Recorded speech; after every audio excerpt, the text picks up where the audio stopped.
Kitabu cha Danieli sura ya 9 na ya 10. Ndiyo kanisa la Mungu, tumsifuni Yesu Kristo. Karibuni sana wapendwa mahali hapa katika kipindi chetu kizuri cha usomaji wa Biblia kwa njia ya sauti. Nami naitwa Mwalimu Petro. Ninawakaribisha wapendwa tuweze kuungana kwa ajili ya kuendelea kusoma neno la Mungu. Pia unaweza ukasoma Biblia kwa njia ya YouTube au Facebook, mahala popote ulipo kupitia channel yetu ya Jerusalem Family TV Mwalimu Petro na Evodia Mazwile. Unaweza ukafuatilia YouTube au Facebook, mahala popote ukavipata vitabu hivi vya Biblia na ukawa unaendelea kusoma kadiri upendavyo kwa neema ya Mungu. Tusali wapendwa ili tuanze rasmi usomaji siku ya leo.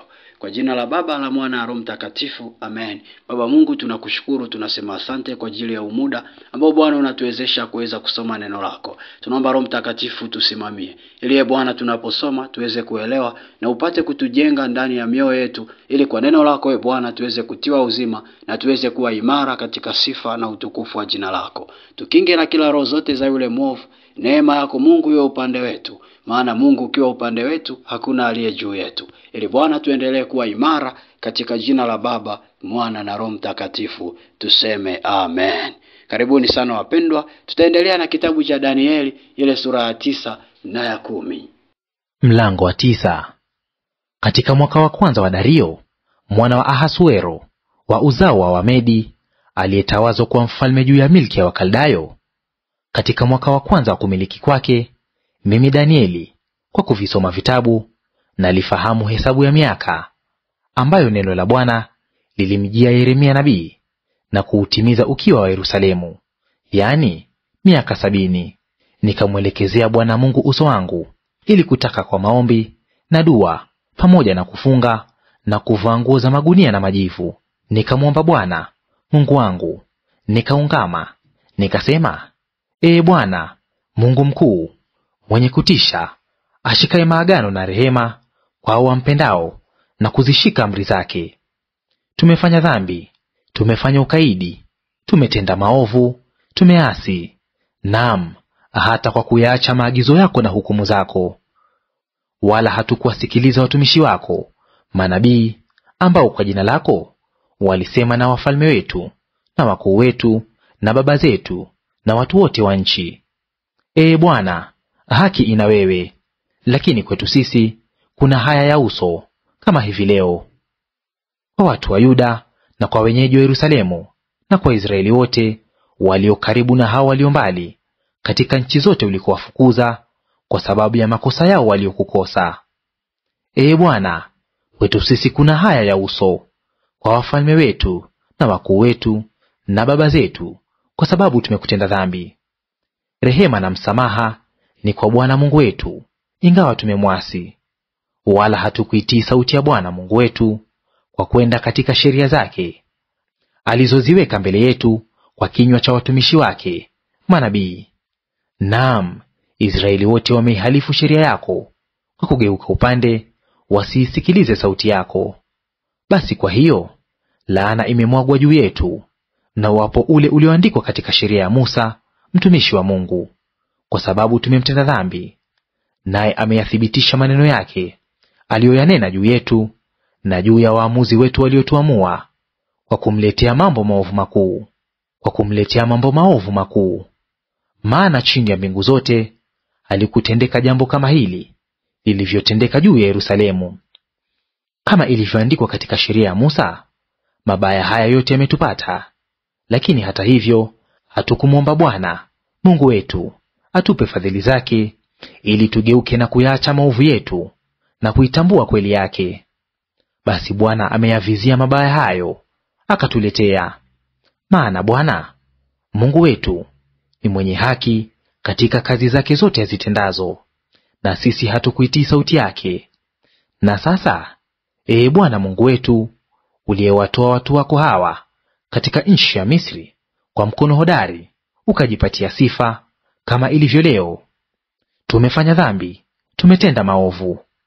Ee Bwana, sawasawa na haki yako yote, na kusihi hasira yako na ghadhabu yako zigeuzwe na kuuacha mji wako Yerusalemu, mlima wako mtakatifu.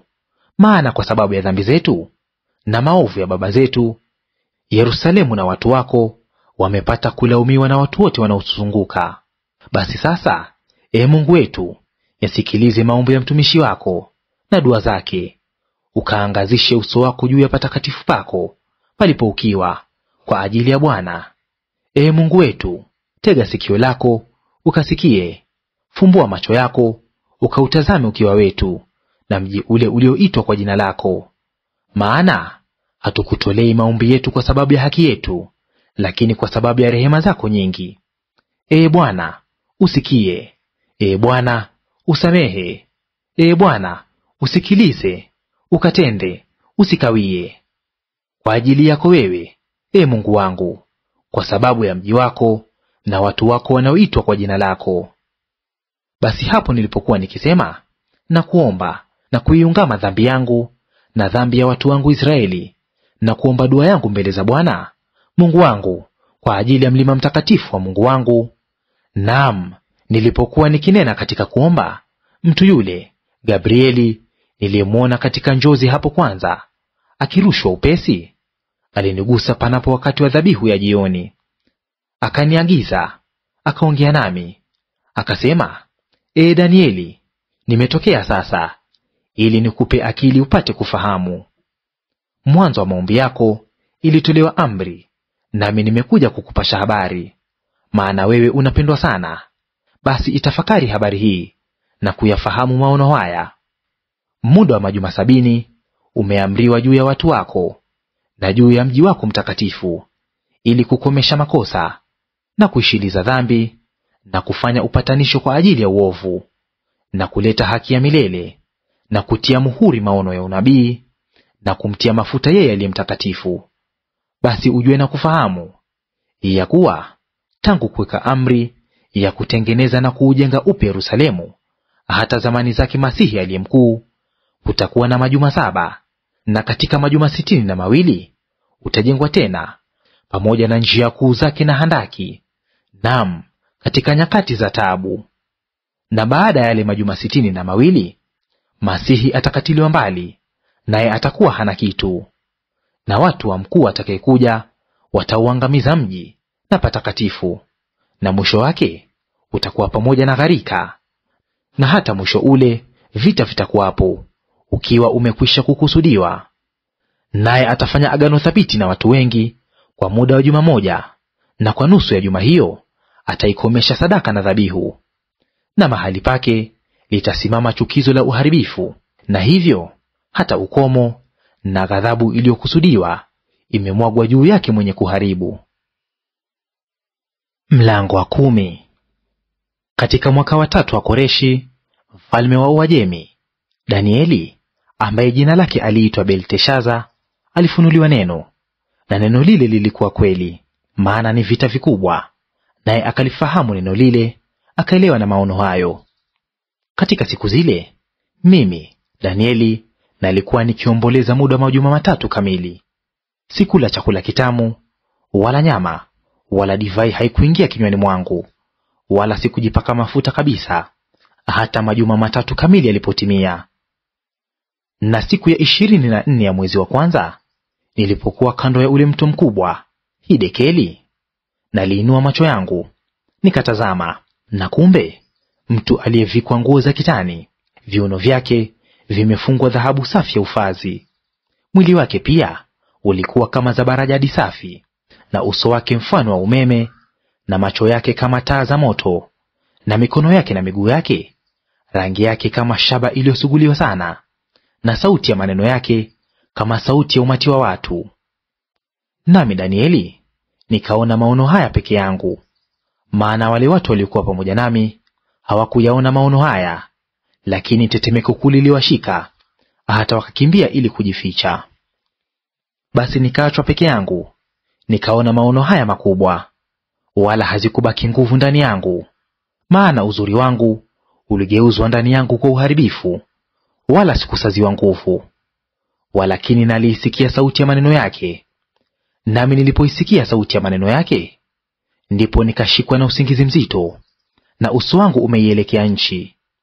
Na tazama, mkono ukanigusa, ukaniweka juu ya magoti yangu na vitanga vya mikono yangu. Akaniambia, Ee Danieli, mtu upendwaye sana, yafahamu maneno nikuambiayo, ukasimame kiwimawima, maana kwako nimetumwa sasa.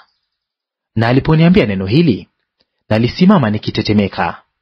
Ndipo akaniambia, usiogope, Danieli, kwa maana tangu siku ile ya kwanza ulipotia moyo wako ufahamu na kujinyenyekeza mbele za Mungu wako, maneno yako yalisikiwa, nami nimekuja kwa ajili ya maneno yako. Lakini mkuu wa ufalme wa Uajemi alinipiga siku 21. Bali tazama, huyo Mikaeli, mmoja wa hao wakuu wa mbele, akaja kunisaidia, nami nikamwacha huko pamoja na wafalme wa Uajemi.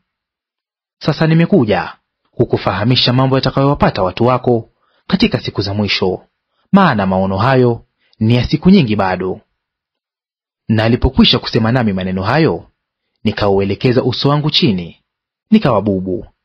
Na kumbe mmoja mfano wa wanadamu akanigusa midomo yangu.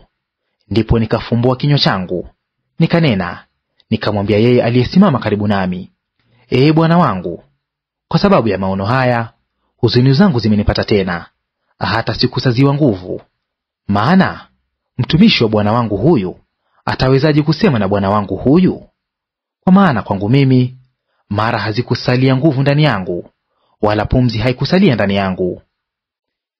Kisha mmoja mfano wa mwanadamu akanigusa tena, akanitia nguvu, akasema, Ee mtu upendwaye sana, usiogope, amani na iwe kwako, uwe na nguvu, naam, uwe na nguvu. Aliposema nami, nikapata nguvu, nikasema, Ee Bwana wangu, Ee Bwana wangu, na aseme Bwana wangu, kwa maana umenitia nguvu.